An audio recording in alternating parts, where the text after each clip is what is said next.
Round 1. Fight. Heroes never die. I'm Commander Shepard, and this is my favorite store on the Citadel. I used to be an adventurer like you. Then I took an arrow in the knee. Power, sex, power. They both come down to one thing. Hungry Gamers.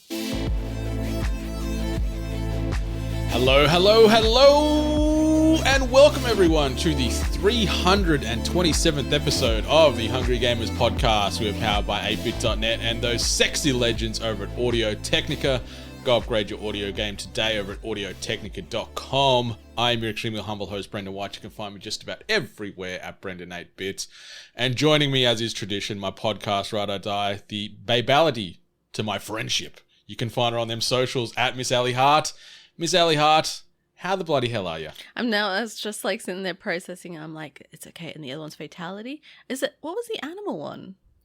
Animality. It was animality. Like I said it in my head, and I'm like, that's not right. That doesn't sound right. But no, I guess it was.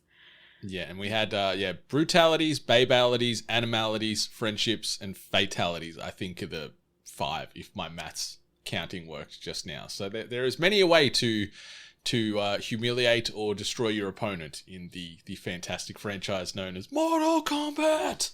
But we're here. You've been through a few rounds. You're a bit walking wounded today. Yeah, the old age, it catches up on you. I have neck pain, which migrated to a massive headache. So we're running it. I was gonna say half, but let's be honest here. We're probably at like 1/4.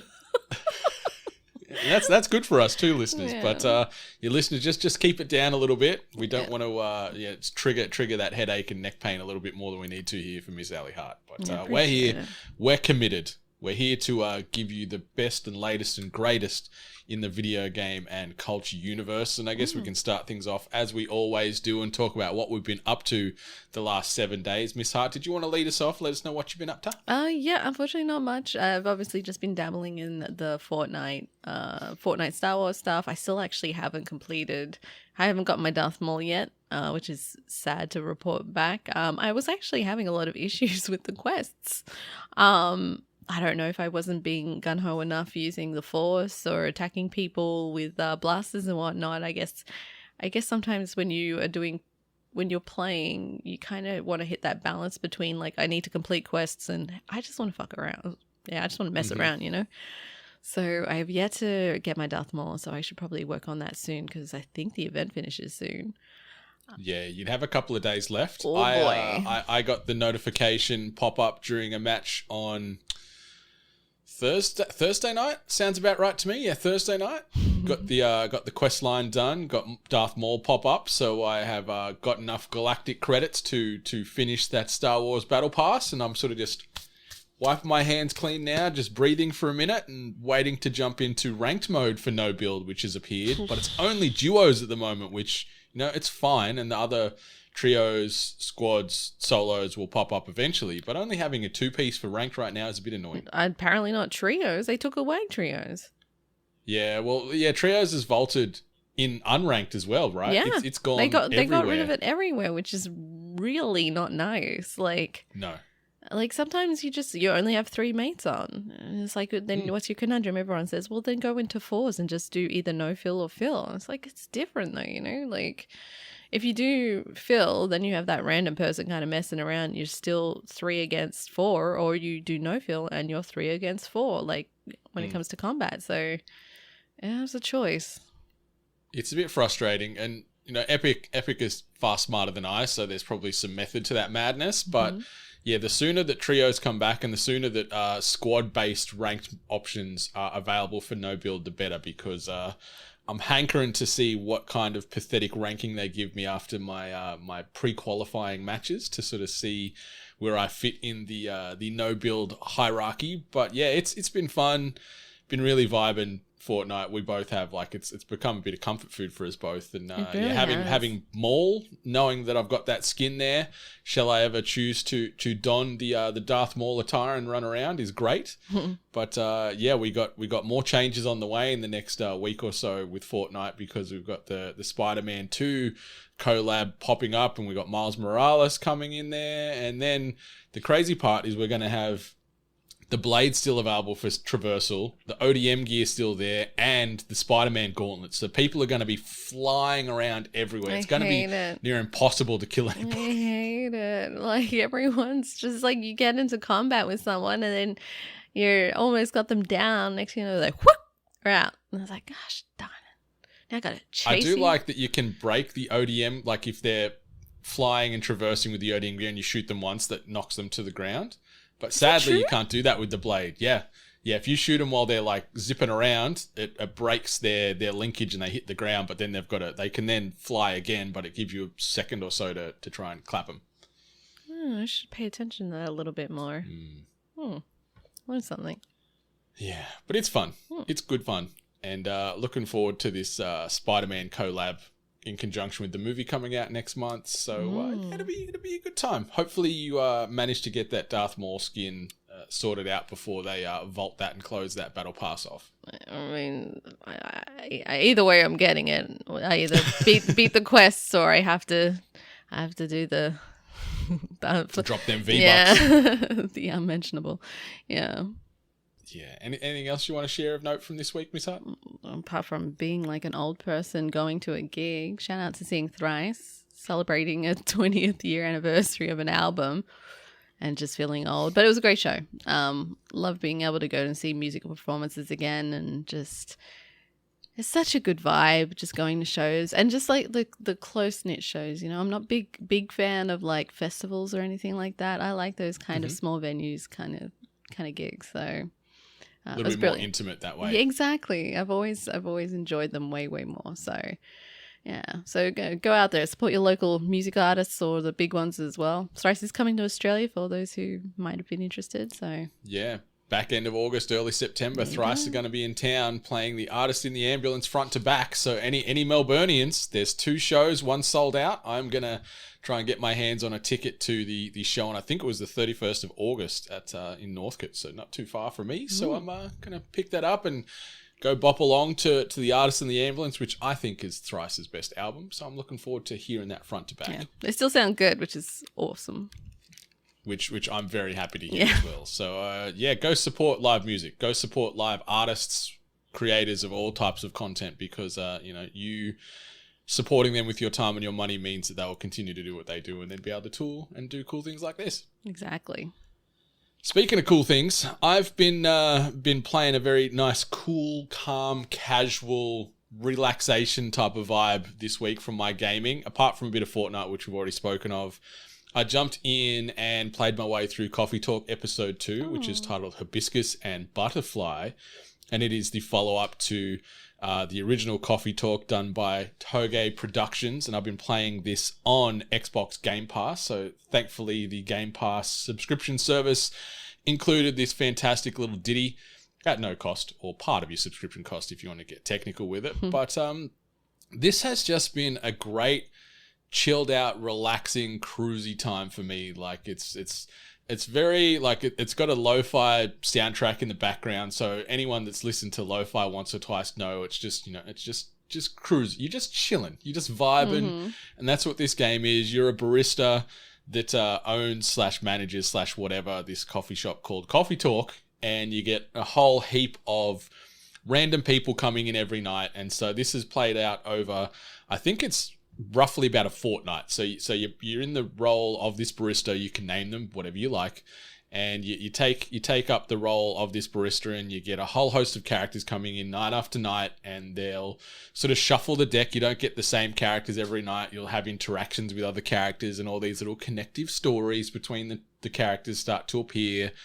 And it's not just generic white guy. There's fictitious characters. You're meeting mythological creatures and people from space and all these oddities and unique sort of people and creatures from all walks of life. And it's super cute. It's super cruisy. I like that there's some realness to it as far as the discussions and the conversations you have with these characters as you're playing. Like they're pouring their heart out to you as far as where their life's at, high points, low points, good and bad, and the otherwise. So you're sort of acting a little bit almost like a psychiatrist in a way, where you're hearing their problems and you're trying to make it better through the way of tasty beverages. So Good way to do it. there's your visual novel aspect, but then also you're brewing tasty beverages at the same time. So once the small talk and they give you their life lessons and whatever else, that's out of the way. They're like, now I feel like a drink. And then so it's like, what are you craving, Miss Space Woman? And she'll be like, oh, I want something sweet but warm and vibrant. So then you've got an assortment of ingredients, and you need to then cherry pick those ingredients to sort of make a drink that would make the Space Woman very happy. And then they'll have a sip of it, and if you've nailed it, it'll be like, yeah, well done, this is exactly what I'm looking for. Otherwise, they'll be like, you know what, this isn't kind of what I wanted here, barista. This is way off the mark. So the drinks you make then shape the story and how they play out later on. So if you leave them feeling good, it's going to continue to be positive. But if you're missing the mark and making shit drinks the whole time, the story and the respective narrative threads for these characters could play out differently, good or bad. So there's kind of a cool little butterfly effect going on here with the drinks you make. And the art style is super simple. It's a very traditional pixel style art style. The environment doesn't really change. You're pretty much just behind the counter at the coffee shop, and you've got your customers coming in, and the introductions and the discussions happen.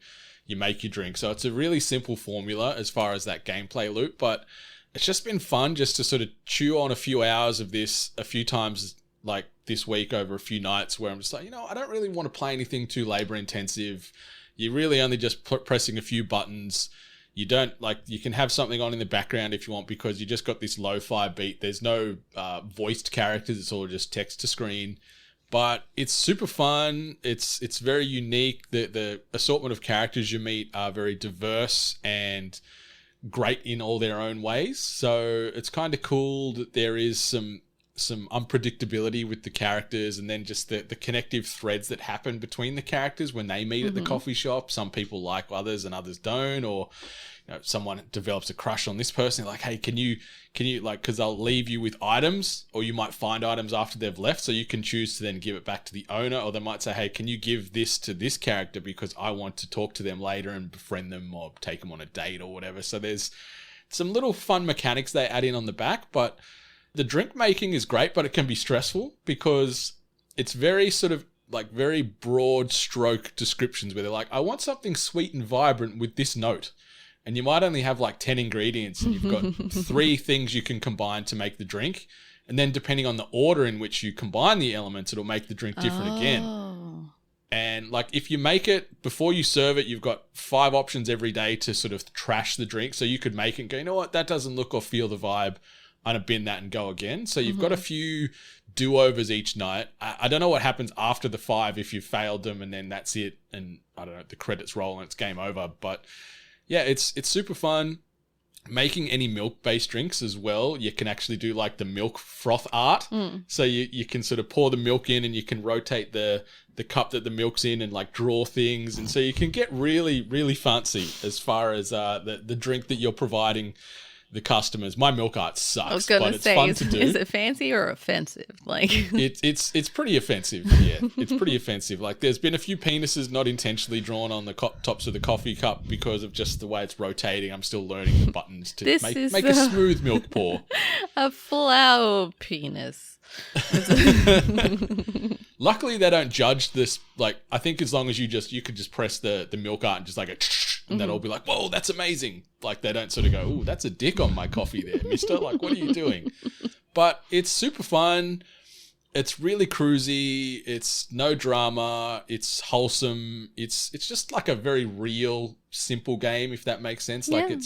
It's relatable, and it's just wholesome escapism. And it's just been fun this week to work through episode 2, Hibiscus and Butterfly. I really enjoyed playing Coffee Talk a few years ago, and this sequel or follow-up to the episode 1 is really fun, and it's just a good time, and it's on Game Pass. So if you've got Game Pass, you're looking for something that's just cruisy, that's casual.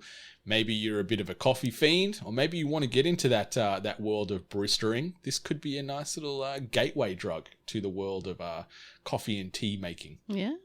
I mean, cozy games, I think, are very essential to everyone's kind of catalog of video games. So it's always nice to hear about new ones. I feel like we're in a very good spot where cozy games are definitely being produced more and pushed forward more, and then we obviously have Game Pass that's pushing these indie titles to us as well. So it's nice to throw Coffee Talk episode 2 in there. Yeah, definitely, and it's reviewed pretty well. Like the Metacritic scores vary from 76 to 82 depending on the platform, and it's on Xbox, on PlayStation, on PC, it's on Switch. So depending on how you consume your games, you can play it on just about any platform. And it'd be perfect for like a Switch-based or a handheld-based device, that's for sure, because it's, it's like you said, it's cozy, it's comfortable. You can just sit there and zone out. So playing a bit of Coffee Talk episode 2 on your Switch in bed or something, that's a good way to end the night, I think. But yeah, it's super cute, super fun.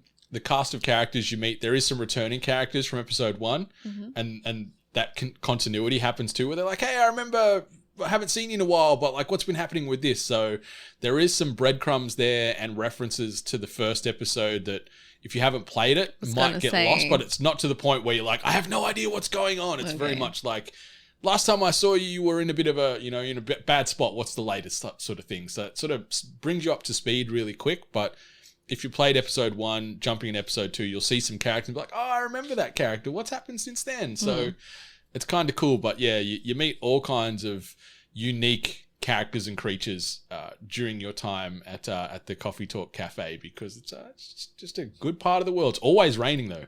Always raining. It's eternally wet in this land, but maybe it's in Melbourne. I don't know. No, Seattle. No, that's actually good, because like I that's the epitome of coziness for me, is rain, lo-fi music, and I guess coffee too. That's perfect. And it is I don't know if you just pulled that from the deluge of the back of your mind, but the game is actually set in Seattle, so you nailed it. So yeah. Nice. I'm like, that's a deep pull if you just sort of threw that out there. But yeah, it's a good time. It's a good time. I've really enjoyed it. It's been a nice change of pace, especially in direct comparison to playing like sweaty Fortnite lobbies. Going from that to this, it was going from 5th gear to 1st gear, and it was just a good old time. So yeah, Toge Productions, Indonesian studio, nailing it with this sort of visual novel type of vibe, and it just checks all the boxes I was looking forward to. And yeah, Coffee Talk episode 2, Hibiscus and Butterfly. Give it a peek, especially if you're on Xbox Game Pass. All right, quick bit of housekeeping. Obviously, if you wanted to check out all our content, you can do so over at videogamesandculture.com. And if you wanted to win some content from us, you can do so by adding a /win on the back end of videogamesandculture.com, giving away some Audio-Technica headphones, as well as some AT swag and 8-bit merch as well. The winner will be announced in about 10 days time of recording here. So it's going to be announced around June 1st. So get those entries in while you can. If you want to get some merchandise, you can do so over at shop8bit.net. Be sure to check out all our other podcasts through that website or just through your podcast player of choice. And while you're there, be sure to rate, review, and subscribe, because those ratings and reviews help keep the emotional lights on in our hearts, helps keep us tracking, helps keep us relevant. And if you wanted to get yourself some upgraded Japanese style snacks, you can do so over at japancrate.com. Be sure to use code 8bit15 at checkout for discount, as well as free shipping anywhere in the world, and you can get an assortment of snacks and knickknacks delivered to your door every month via those subscription services. But Miss Hart, let's jump into this. This week's news headlines. And the first bit of news, Sony has announced that an hour-long PlayStation showcase will take place this coming week on May the 24th, focusing on games coming to the PlayStation 5 and PSVR 2, and will run for around 60 minutes. Though it remains vague about what fans can expect, Sony does promise to showcase games in development from, in quotes, top studios around the world, and offer a glimpse at several new creations from PlayStation Studios alongside third-party and indie partners as well. So this one came out of nowhere, popped up in the last 24 hours. There has been much hype off this announcement as far as what will be showcased, what won't be showcased, what are the things that we're going to be seeing here. What are you, like, we didn't really talk about throwing a prediction out there, but what do you think we're going to see on the 24th/25th of May here for us in Australia? I don't know, because like I was trying to think of the back, like what things are we still anticipating from them, and then like what would they show exclusively that maybe Xbox wouldn't, or that they would actually feel more inclined to. So a lot of like, I just kept on thinking about like all the like spooky stuff, like all the new content that we were expecting with like Silent Hill. I'm trying to remember what that flower one was called. It had I can't remember what it was called. It had a very, very particular name. But like in regards to any other things, everyone's been speculating like what they're going to get. A lot of people are talking about any kind of Metal Gear content.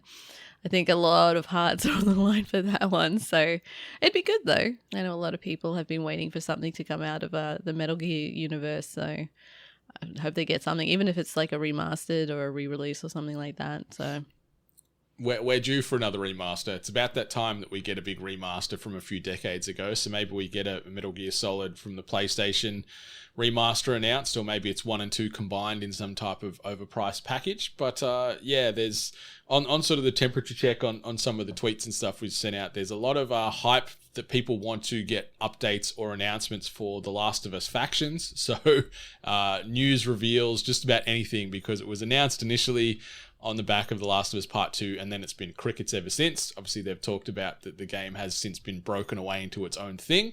But as far as when that is coming, who knows? Outside of that, there was also some hope to get maybe a Splinter Cell remake could get shown some love. Mm-hmm. I'm assuming we're going to see some gameplay from Mortal Kombat 1.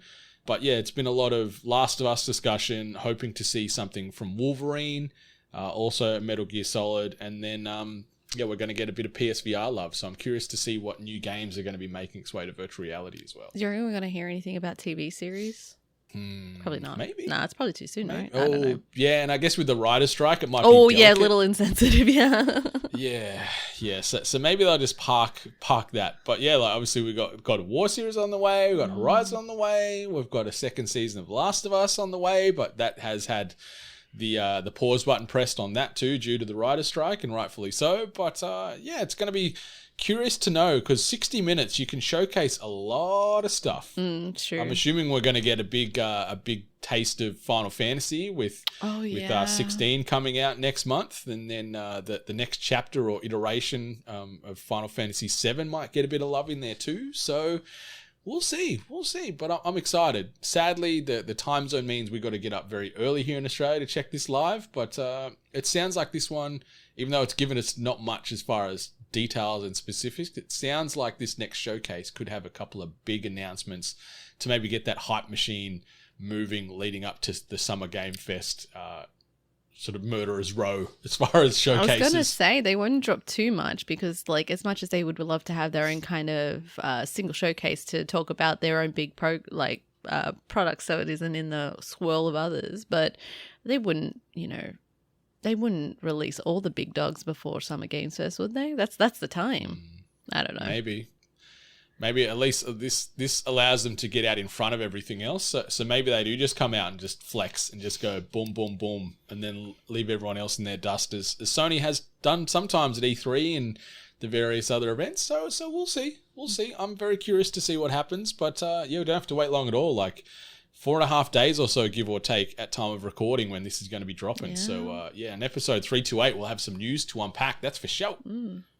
More Sony-related content here. Sony has provided more information about its accessibility controller for the PlayStation 5, now officially named Access. The controller, previously known as Project Leonardo, offers various customization options to cater to individual needs and preferences. It includes swappable button and stick caps of different sizes and shapes, allowing players to create their own desired layout. The controller can be used on a flat surface, in a 360-degree orientation, or mounted on an amps or tripod. The distance between the stick and buttons is also adjustable. The Access UI enables users to personalize their settings, setting up preferred orientation, and create personal control profiles. It is also possible to use up to 2 Access controllers alongside a DualSense wireless controller as a single unit.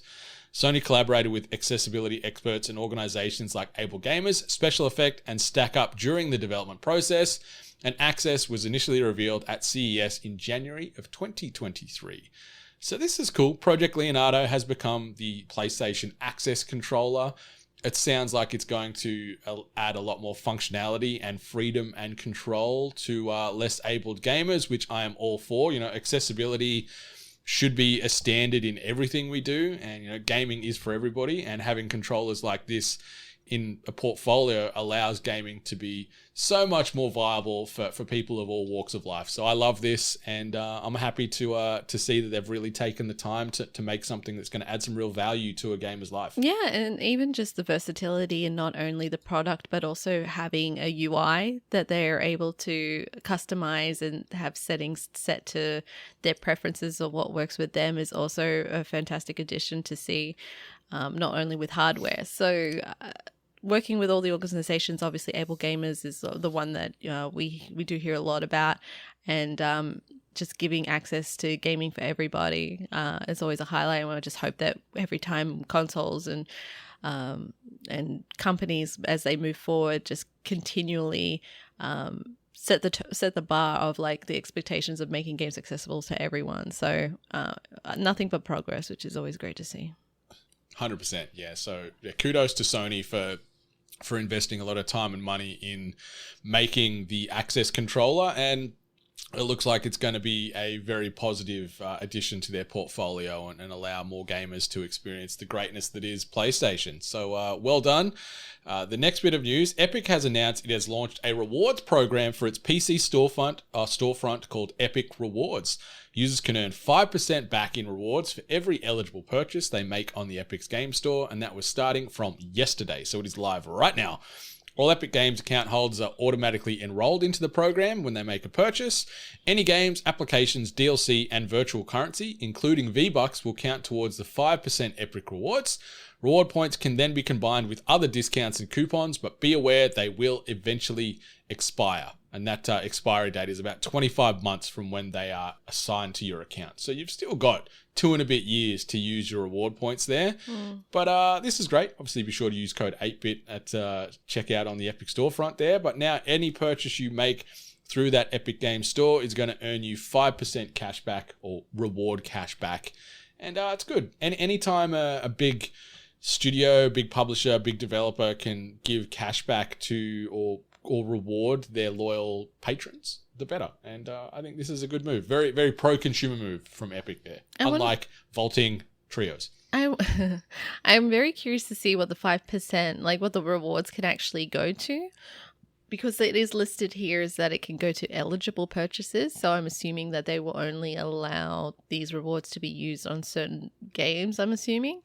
Because like my brain goes like, how many times do I actually purchase something from the Epic store? And it's like, yeah, there's been a game, maybe a game or two. But there's the V-Bucks at the moment. That's still where a lot of money goes. But I doubt that the rewards will go towards V-Bucks. I doubt they'll let you use those rewards for this. So exactly, that's the way that my brain was figuring it. So it's actually smart. Like, I don't know what the conversion rate is or how they quantify their rewards to, I guess, dollar amounts or whatever, because what I'm assuming is that this is a push to have more people make purchases in the Epic Games Store, because I'm sure a person is more inclined to maybe make a purchase because in their head they're already saving because those reward points are applied to these purchases. So maybe they are more inclined to make the purchases because there's the thought that you are actually saving. So I think this might be just a directive to encourage people to do more purchases via Epic. Yeah, and like thinking about it now, I buy or acquire a lot of V-Bucks for my Fortnite to get my skins, but I do that through Xbox, so I would not be getting my my Epic Rewards cashback because I'm not buying them through the PC storefront. Oh. So I would not be seeing any return on investment there for my purchases for V-Bucks, but it just means I might have to finally use my PC to play games on to get my 5% back. But we'll see. We'll see if there is some real value here, or if it is more of just a nice, sprinkling of sugar over the top of what they're doing to make people feel like they're getting some value from the Epic Game Store. But yeah, if you're already spending the money there and that is the ecosystem you're living in and you're getting something back for it, like it's not costing you anything and you're getting more back than you were yesterday. So there's some positives there, but yeah, I'm very curious to know what the eligibility criteria are as far as the purchases or what you can use these Epic rewards on moving forward. Very interesting. Very interesting. And something else that's interesting that has made the internet very mad, doesn't take much as you know, Blizzard has decided to scrap Overwatch 2's PvE hero mode due to a lack of progress in its development. The executive producer, Jared Noose, explained that while the team had created exciting missions, new enemies, and hero talents, the effort required to deliver a high-quality PvE experience was immense and had no defined end date. The decision was made to focus on the live game and serving the players instead. The removal of the dedicated hero mode with talent trees and long-term talent power progression has disappointed many, many, many fans. The internet is on fire.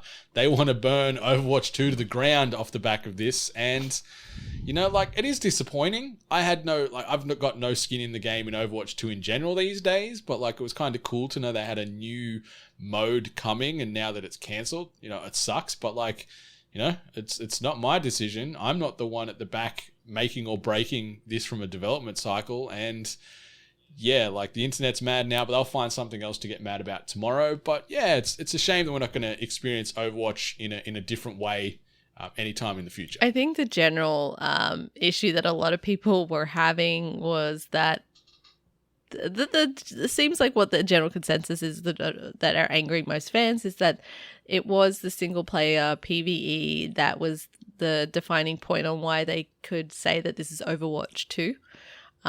That was the defining difference that everyone kind of gave them the pass, I guess. But now that that's been essentially removed, a lot of people are saying then it's Overwatch. It really hasn't had much of a difference. So me personally, I was never going to play a PvE. I barely play Overwatch as it is now, but I had no intention of really playing any kind of single player stuff. Maybe I would have dabbled, but I definitely wouldn't have dedicated myself to it. So, but I am assuming that there are a lot of people that were waiting for it and looking forward to playing it. So it's just interesting for them to just completely just outright and say, yeah, we've had to drop it. It shows, I guess, either how bogged down this development cycle was, the fact that there was no defined end date, the immensity that was this game that they were trying to put together just got too much. Blizzard, they're veterans of the game creation space. They've made some of the greatest games of all time. And to think that a team of experts amongst Blizzard struggled to really quantify and make this game viable or this mode viable, and they've parked it or cancel it, is very surprising to me. But I guess it gets to the point too where you can only throw so much money at it during that development cycle, and they've gone, you know what, this is not viable. We've now hemorrhaged tens of millions of dollars. We're just going to park this, take the L, and move on to making Overwatch 2 maybe its own thing. Because I think you nailed it there, Miss Hart, where you said that Overwatch 2 is really just Overwatch with a 2 on the end of it. There's nothing revolutionary about it, and this single player mode would have been a nice point of difference, and now that ain't even coming. And plus they got rid of a team member. Yeah. It's no longer teams of 6, it's teams of 5. So, yes. Yeah. So sorry out there, Overwatch 2 fans who were holding out hope that the hero mode was going to be the next great step in the Overwatch cycle. I don't know what's happening in the future. I don't know what else they've got on the roadmap as far as new modes and offshoots. But for now, it's just Overwatch 2 with some other characters and a nice coat of paint. Mm-hmm. Next bit of news is also a little bit upsetting. Disney has reportedly completed an Alien vs. Predator anime series consisting of 10 episodes, but they have not yet released it. The series was produced by Joshua Izzo, the former licensing director at 20th Century Fox. He originally pitched the idea to Disney prior to their acquisition of the company and received approval from Jeffrey Godstick, who was the head of consumer products. They then brought in a director, rumored to be Shinji Aramaki, who worked on other anime projects such as Halo Legends, Starship Troopers, Appleseed, and Harlock Space Pirate. The series allegedly takes place after the events of Alien vs. Predator and Alien 4 or Alien Resurrection. It is expected to blend 2D animation with CGI, following Aramaki's primary style. However, there is no further information about what Disney plans to do with the anime, or if they are going to choose to release it at all. So there is an 10-episode anime of Alien vs. Predator in the can, finished, ready to release, just sitting there on the shelf, and there has been no confirmation of if this will ever see the light of day. And this makes my blood boil, Miss Hart. It's finished. It's ready to roll. People will consume this like no one's business, and yet it may never get released. That's ridiculous. Like, even if Disney is holding on to it or holding off, like, actually putting it out there because of whatever kind.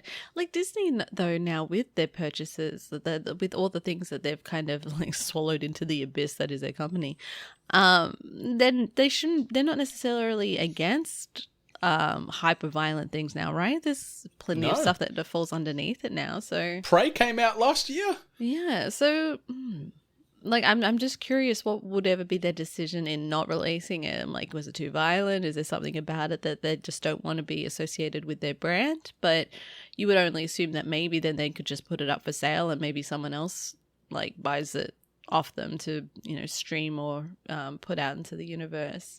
I'm sad because the reference point of my two favorite movies of Alien and Predator franchise is just, it's been referenced here. Alien vs. Predator, obviously my favorite movie, and Alien 4, which is also my favorite Alien movie. Obviously controversial opinions, but it is mine. So I want to see it. The fact that it's been referenced in that timeline, I want some closure. Let's like line them all up. I want to see it too, because the Alien vs. Predator, or the Alien or the Predator, like all the comics they've done over the years, there is so much awesome lore and so many stories and characters there that are phenomenal and so much better than a lot of the stuff they've done in the live action realm of Alien or Predator. So it's a shame that this thing is finished and it's just ready to be released. And Disney are just doing weird things. Like, I saw this week as well that they're sort of pulling a lot of other shows and film from Disney Plus, and one of them was like the Willow TV series that only came out last year, and they're pulling it off Disney Plus already. Like, I haven't even watched it yet. I'm like, fuck, I gotta watch this now because I love the original Willow film and I want to watch the show, but the show obviously got cancelled after season 1, and now they're ripping it from streaming services anyway. I had no intention of watching Willow, but like there's a lot of people that have a soft spot for it. It obviously means a lot in their growing up, and then for the series to be produced, I don't recall it doing well. I don't recall it. Yeah, it didn't do much numbers, I think. Like, I think it reviewed moderately well, but like as far as the downloads or the streams, they were not there. So that's what I'm wondering. Is this like some weird kind of costs thing, or is it like the Disney Vault? Like, oh my God, working in a DVD section with the Disney vaulting of animated movies was a pain, and it was smart, because if Disney movies were in the vault, the second that they came out of the vault, people en masse would come out and buy it and consume it and do whatever. But like I'm wondering if that's what Disney's now going to do with series. Maybe just pull it. It's bizarre. Yeah. So it's concerning, because we like a lot of people had been kind of warning people in this space where we were moving into streamable content, streamable entertainment. Obviously, with the music industry, we all started moving towards streaming and buying physical CDs and whatever. And a lot of people were warning about that. And then now we consume a lot of our TV, movie media through streaming services as well. And it removes that sense of ownership. So it's, you purchase a subscription to streaming, but you don't have the access to everything, which I guess kind of falls under like Game Pass and some of these gaming library subscriptions, is that yes, you pay for the subscription, but you don't actually own anything, and it can be taken away from you whatever time. So yeah, this is probably the first time we're probably really, really starting to see it on the TV, I guess. Yeah, you're paying for the privilege of having access to this library that they can choose to add, remove at any given time. Exactly. So yeah, you're just paying to be there, and you get what you get, and you don't get upset. But I'm very upset that Alien vs. Predator, the anime series, has not been announced as far as official release. Let's start the campaign now. Let's get a GoFundMe going. Let's get a petition thing. What are those, like those crowdfunded like online petitions? Let's get it going. Let's march right now to Parliament House or the White House or whatever house we need to march to get this out there, to the Mickey Mouse house. I don't know, but let's get this going. Let's get Alien vs Predator on Disney Plus, because I want these 10 episodes and I want them yesterday. Even though you didn't want to watch them. Yeah, that's true. And I didn't even know that existed until yesterday. I wanted them though, subconsciously. I knew that this was out there. I could feel it in my waters, and I want to see it because it would be perfect. All right. The last bit of news we're going to be tackling here, I have just titled Toasty. I don't know if that was any good, but that's all you get. It's 9:55 in the morning and the coffee is starting to wear down. So Warner Brothers Games and NetherRealm Studios have officially announced the rebooted version of Mortal Kombat 1, and it is set to be released on September the 19th. The game will be available on PlayStation 5, Xbox Series S/X, Nintendo Switch, and PC. The announcement was made on the official website, accompanied by a reveal trailer. Mortal Kombat 1 aims to introduce a revitalized Mortal Kombat universe created by the fire god Liu Kang. The game will feature reimagined versions of iconic characters, a new fighting system, various game modes, brutal finishing moves, and more. The current confirmed character list includes characters such as Liu Kang, Scorpion, Sub-Zero, Raiden, Kung Lao, Kitana, Mileena, Shang Tsung, Johnny Cage, and more. The game will have a new story mode, with other modes yet to also be revealed. Players who pre-order the premium edition for $109.99, that's US dollars, will gain early access on September the 14th, along with bonus content such as in-game currency, a Johnny Cage skin, early access to new playable characters, and cameo fighters, and that's cameo with the K to be in line with the Mortal Kombat wording. The collector's edition, also with a K, is valued at $249.99 US dollars, and will offer additional items such as a Liu Kang sculpture, art prints, a steel case, and more. Yeah, a beta version will be available in August for those who pre-order on PlayStation and Xbox, and NetherRealm have also added plans to add crossplay and cross-progression sometime after the game's launch. So, Miss Hart, we were hypothesizing about Mortal Kombat 1 just last weekend as far as the cameo characters in Peacemaker and Homelander, which have also been confirmed via some data leaks doing the rounds this week. But this trailer... holy guacamole, is it gory. There is people getting ripped in half and eyes getting popped and all kinds of things going on. It is a time. I was going to say, yeah, it's so pretty. And then you're like, gory? And I'm like, oh, yeah, I guess it was that too. It was gorgeous. It can be both. It was absolutely gorgeous. And just seeing these characters that we grew up with and like seeing the character design as well. Like seeing like Sub-Zero just like in a more toned down OG kind of attire, and like it's so cool. Like the way that they did the trailer of these like character introductions, and like so we can kind of go like, look at that, and then just that switch change to all the violence at the end. So it was like, here's everyone that you know. This is how it looks. This is kind of what we're establishing, and violence. It was great. I'm very, very excited for this announcement, the trailer, and the pre-order. I just want to say the little statue that they have for the pre-order actually looks pretty good. It actually looks pretty decent. Look really good. I watched I can't remember the art studio behind it, but I watched the whole process of that getting made this morning, where they show it. Oh yeah, the little video. The mock-up concepts to then getting it 3D printed to the painting. Like, it is a hella impressive statue, but for $249.99 USD or like $1 million Australian, you know, you got to be a pretty devout MK fan to be gobbling that one up. But yeah, I'm hyped. I like that we've got a beta coming out a month before release, only applicable for those that pre-order. Very sneaky there, Warner Brothers and NetherRealm. And if you buy the sort of the premium edition or above, getting access to the game 5 days early is also very cheeky and a little predatory. But you know, you got to make your money somehow. They did the other one that I saw where I was like, Nintendo Switch? Like, is this thing gonna run all right on that little handheld? Like, I have big doubts, because there was no PlayStation 4, there was no Xbox, there's no previous gen consoles announced. It was PlayStation 5, Xbox Series X/S. So we're talking the big powerful consoles, and then the Nintendo Switch is like, I reckon that might get cancelled. I just keep on visualizing whenever they say that these really high quality games are going to be put on the Nintendo Switch, and it's just like sizzling and like catching on fire in people's hands. But I this is always something that I always feel bad about when we kind of get into this new generation console section where we're kind of like, hey, new games, just make them for the new consoles. Stop like spending time on trying to like make it work on the previous generation. It sucks because I also feel bad. I know what it's like growing up with only, being able to afford whatever console you can get, and then starting to see the tide move away from you just because of that. It's horrible.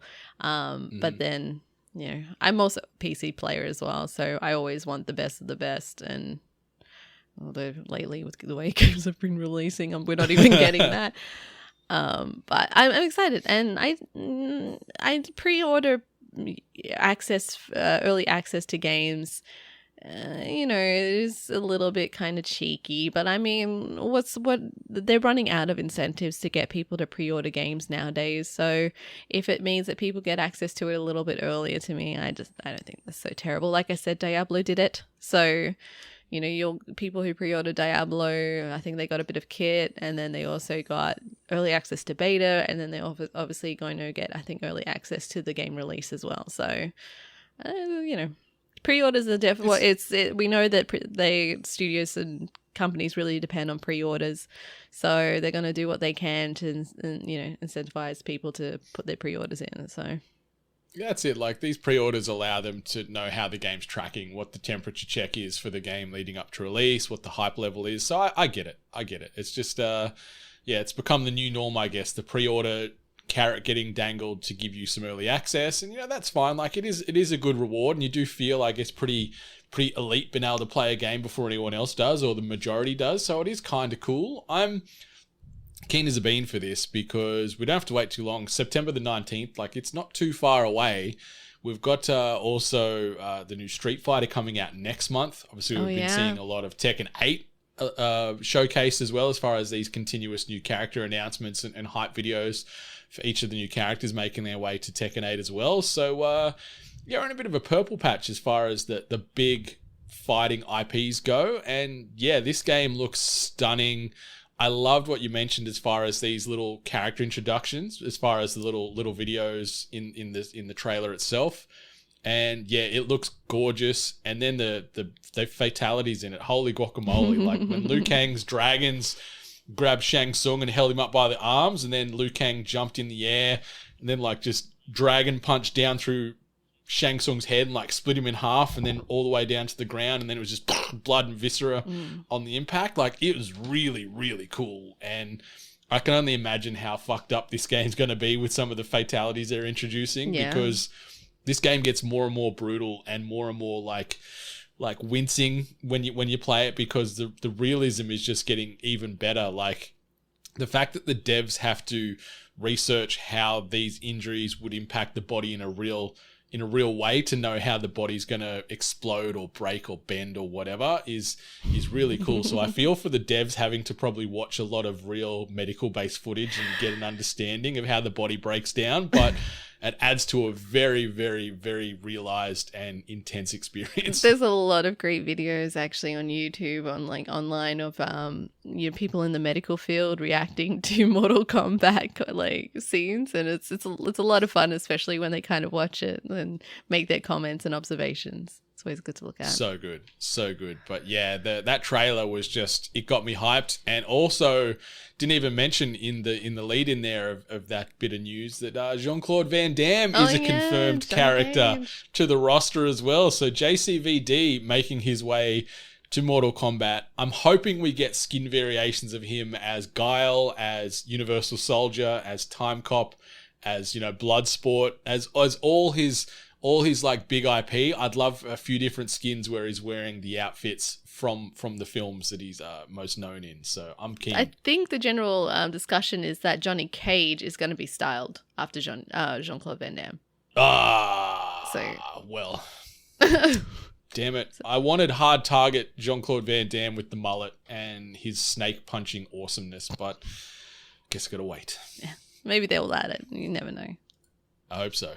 Maybe a double team collab and we have Dennis Rodman in the game as well and they can fight together. Jesus. But yeah, it is all happening in the fighting game realm, and other characters making awesome collaborations ties directly into our next little segment. Tweet of the week. This tweet comes via way of @DeadByDaylight, and the tweet reads, "Is the performance of a lifetime. Dead by Daylight and Nicolas Cage coming to a realm near you. Learn more on July the 5th. And we got like a 40-second teaser trailer there, and we get Nick Cage walking or just appearing in front of the camera in all Nick Cage greatness. And yeah, he's making his way to Dead by Daylight. Fans of Cage around the world were rejoicing. The internet was very excited to have more Nicolas Cage greatness. Mm-hmm. And as the resident Nick Cage superfan here, Miss Hart, how are you feeling about Nicolas Cage making his way to Dead by Daylight? Is it going to incentivize you enough to jump into the game? Yeah, I guess I have to play Dead by Daylight. I don't know how the structure is with content for Dead by Daylight. I don't know if, like, when you get these kind of characters and skins or whatever they call it in that franchise, because I think Nicolas Cage is playing a survivor, so that means you'll be Nicolas Cage running around trying to escape. Shout out to everyone who thought he was going to be one of the killers, one of the bad guys. That would have been hilarious either way. So yeah, I might have to load up Dead by Daylight. I don't even know if I own it, but I feel like this is probably just something I at least need to have just in case, because it's ridiculous. And he looks great. They've done a really great job actually putting him into the game. So this is hilarious. And everyone, maybe it's just the community, I don't know what it is, but a lot of people are a little wound up and are taking things a little too serious. Just lighten up, okay? Like, this is fun. This is great. It's just, yeah, it's a little cheeky, and I always love it. Like, we just talked about Mortal Kombat and, you know, all the stuff that they're bringing in that game. I think gaming isn't so serious. Enjoy these little moments because they're great. The concept or the lore of Dead by Daylight probably is not very deep at the best of times anyway. Like, trying to justify where all these killers and monsters from all kinds of horror IP come together to chase these survivors. Like, come on. Like, Nicolas Cage jumping into this game is not going to break the immersion by any stretch, but I'm hoping he lends his vocal talents to the character as well. And as you're running around as the Nicolas Cage survivor skin, he drops some bangers. That's my hope. Just working on a machine, talking about how he can eat a peach for hours. I hope that, and there's also like when he's attacking and he's like, let's roll. Serial killer, you're my hummingbird. Put the bunny back in the box. Let's roll. All right, I'm hoping we get some fantastic vocal lines from Nicolas Cage coming to a realm near you. But yeah, more of this. Let's just get all the absurd crossovers happening in some of these IP. Like, it's great because it's awesome to talk about. It's great nostalgic touchstones, and it just sort of can revitalize some of these IPs as well. Yeah, but Nicolas Cage coming to Dead by Daylight with more information to follow on July 5th. Put him in Fortnite, damn it. Yes. I just realized, I'm like, hang on, there's somewhere where he can be. Put him in the thing now that I play a little too much. Maybe this is like obviously Nicolas Cage is in everything these days on the small and the big screen, but maybe this is his transition into the virtual realm, and we'll see him in more video games because he needs to be everywhere. He's a national treasure. Really, pun intended. All right, let's sort of speed things up here. I know we've got that announcement coming on July the 5th as far as what's happening with Nicolas Cage and Dead by Daylight, but if you don't want to wait that long and you want some new content coming your way, do not worry, we got you covered. New releases and events. As far as things dropping in the next 7 days on the small screen, Prehistoric Planet Season 2 is making its way to Apple TV Plus this week. I'm very excited for this. I was hyped for Prehistoric Planet, the first series, but it ended very abruptly. I'm like, oh, is that it? And lo and behold, this is the reason why. I guess they've split it into 2, and we get the second experience of dinosaurs and prehistoric creatures coming our way to Apple TV Plus. We've also got Platonic Season 1 making its way to Apple TV Plus this week as well. films making their way to the big screen here in the ANZs. Renfield and The Little Mermaid, the live-action adaptation, making its way to the cinemas this week. I've already watched Renfield. I enjoyed it. I thought it was pretty good.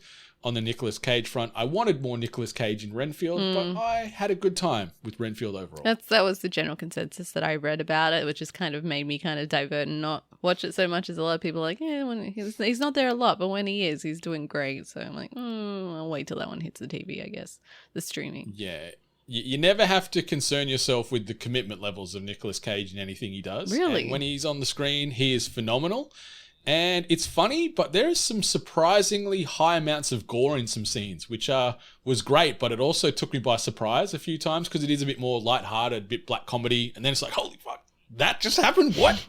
But yeah, if you want to sort of go out and enjoy yourself for 90 minutes and appreciate the mythos behind Nicolas Cage and also Dracula, check out Renfield this week in the cinemas. As far as games coming out this week, we've got Inkbound, After Us, Amnesia, The Bunker, Bread and Fred, Convergence, A League of Legends story, Farming Simulator 2023, Miasma Chronicles, Planet of Lana, Star Trek Resurgence, Hello Neighbor, Search and Rescue, Marquette, The Case of the Golden Idol, and The Lord of the Rings Gollum, all coming out this week. Gollum game came out, did it? Holy moly.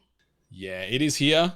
I'm very curious to see how it reviews because the more I watch and the more I see about it, the less excited I get. But you know what? More Lord of the Rings content isn't always a bad thing until it is, I guess. No horse in this race.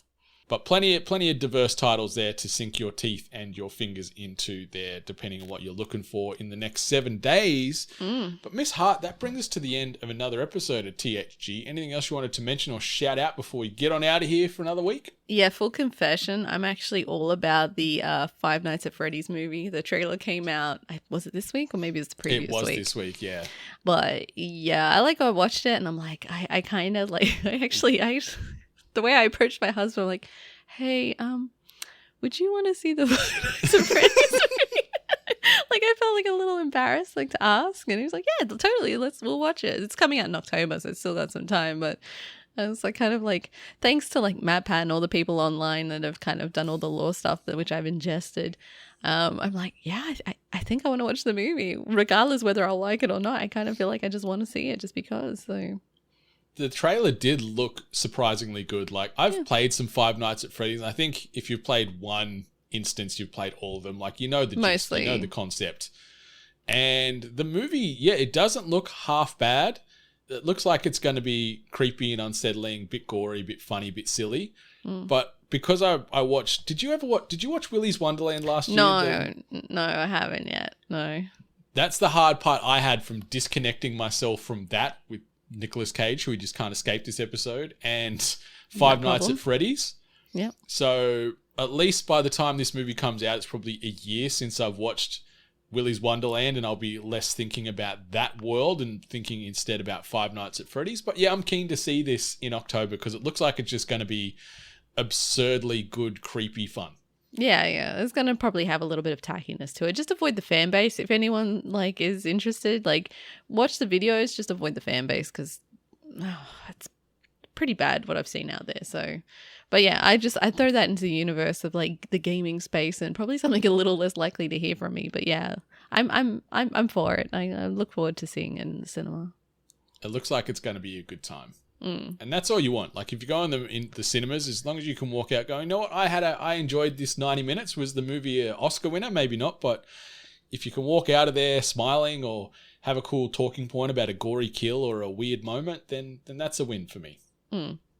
Yeah, but check out the trailer if you haven't already, because yeah, it was very, very well done. It feels like it was very on brand to the Five Nights at Freddy's universe, but like you just said, Ali, the fan base might think completely otherwise. The Five Nights at Freddy's purists could be all out there with pitchforks and torches ready to lynch everybody. But like, it's another game. Like, how in depth can you get with a franchise like that? Or is that a silly question and you really Well, can't? with that franchise, I don't want to get into it. It's the end of the episode. I've opened a can of worms here, but like, unfortunately, the franchise, like, there's the game and what the game presents you, and then there's all the people, like all the fan base and the lore and all the story that they kind of create that either is canon or not confirmed, and it's a mess. It's a mess, and so there's a lot of stuff that they believe it should be, and then other things like that. Yeah, but. You know, like, it's a fan base. Fan bases are always going to have the good and they're going to always have the bad. It doesn't matter. This movie has Matthew Lillard in it, so it's going to be great. Yeah, he's fantastic. And stop gatekeeping people's fun. Like, people can enjoy the trailer, they can enjoy the game or the movie or whatever it is. It looks fun. Check out the trailer. It looks like it's going to be a hoot later this year. But that brings us to the end of another episode of THG for another week. Thanks as always for stopping on by, you bunch of sexy legends. But until next time, much love. And stay hungry. You've been listening to The Hungry Gamers, one of many gaming and geek culture related podcasts from the 8-Bit Collective over on 8bit.net. Check out more episodes on your podcast service of choice. And while you're there, please be sure to rate and subscribe. Until next time, boys and girls, stay hungry.